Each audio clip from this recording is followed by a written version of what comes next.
Britain के उत्तर में स्थित एक छोटा सा गांव इलम्सवुड विलेज अपनी सुंदरता और शांत वातावरण के लिए जाना जाता था। लेकिन 1980 के दशक में एक ऐसी घटना घटी जिसने इस पूरे गांव की पहचान बदल दी। आज भी इस गांव का नाम सुनकर लोग कांप उठते हैं और रात को इस ओर जाने से बचते हैं।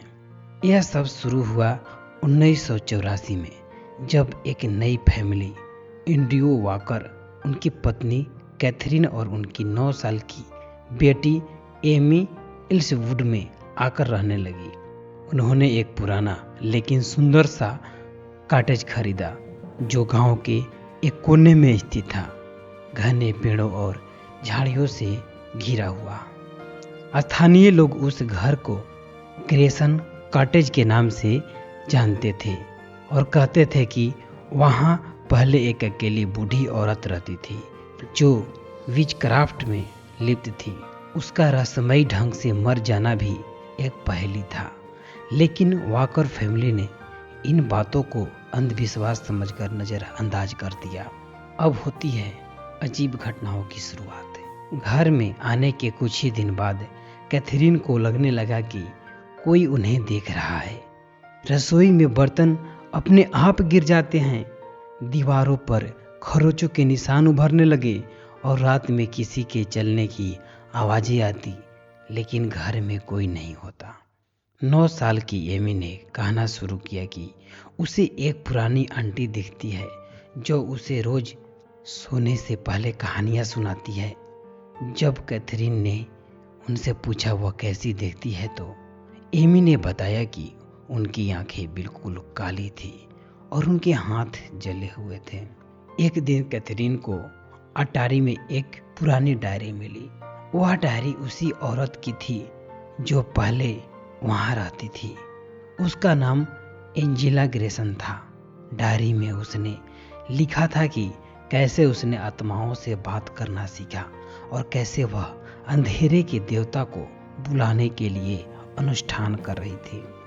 एक रात जब बिजली गुल हो गई, एंड्रयू ने टॉर्च लेकर घर का चक्कर लगाया। अचानक उसकी चीख सुनाई दी और वह बेसमेंट में बेहोश मिला। उसकी पीठ पर जले हुए हाथों के निशान थे। एमी कमरे में कहीं नहीं थी। कैथरीन जब उसे ढूंढते हुए उसके कमरे में पहुंची तो देखा कि दरवाजे पर खून से लिखा था, ओ अब मेरी है। कुछ ही क्षणों बाद एमी बेसेंट में बेहोश मिली, लेकिन उसकी आंखें अब भी पूरी तरह काली थी। अगली सुबह गांव के बुजुर्ग पुजारी फादर ह्यूगो को बुलाया गया। उन्होंने बताया कि एलिजा ग्रेसन ने एक राक्षसी आत्मा को बुलाया था जो बच्चों की आत्मा खाकर अमर होना चाहती थी।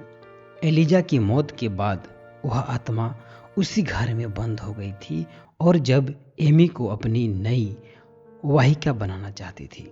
फादर ह्यूगो ने रात भर पूजा और संस्कार किए। जैसे तैसे मंत्रोच्चारण तेज होते गए, घर की दीवारें कांपने लगी, खिड़कियां अपने आप बंद होने लगी और एमी जोर जोर से चिल्लाने लगी। अंत में एक तेज चीख के साथ सब शांत हो गए। एमी बेहोश थी लेकिन सुरक्षित और घर पूरी तरह से सुनसान। वॉकर परिवार ने अगली सुबह ही गांव छोड़ दिया। ग्रेसन कॉटेज को बंद कर दिया गया और अब वह वीरान खड़ा है। कोई भी उस घर के पास नहीं जाता। गांव में अब भी शाम के बाद लोग अपनी दरवाजे बंद कर लेते हैं और बच्चों को बाहर खेलने नहीं देते। कहा जाता है कि आज भी कुछ लोग रात में उस घर में किसी लड़की के गाने की आवाज सुनते हैं और कुछ को किसी औरत की चीखें। यह घटना स्थानीय रिकॉर्ड्स में दर्ज है। फादर ह्यूगो की रिपोर्ट्स और वॉकर परिवार की गवाही मौजूद है, लेकिन कुछ लोग इसे सिर्फ एक डरावनी कहानी मानते हैं।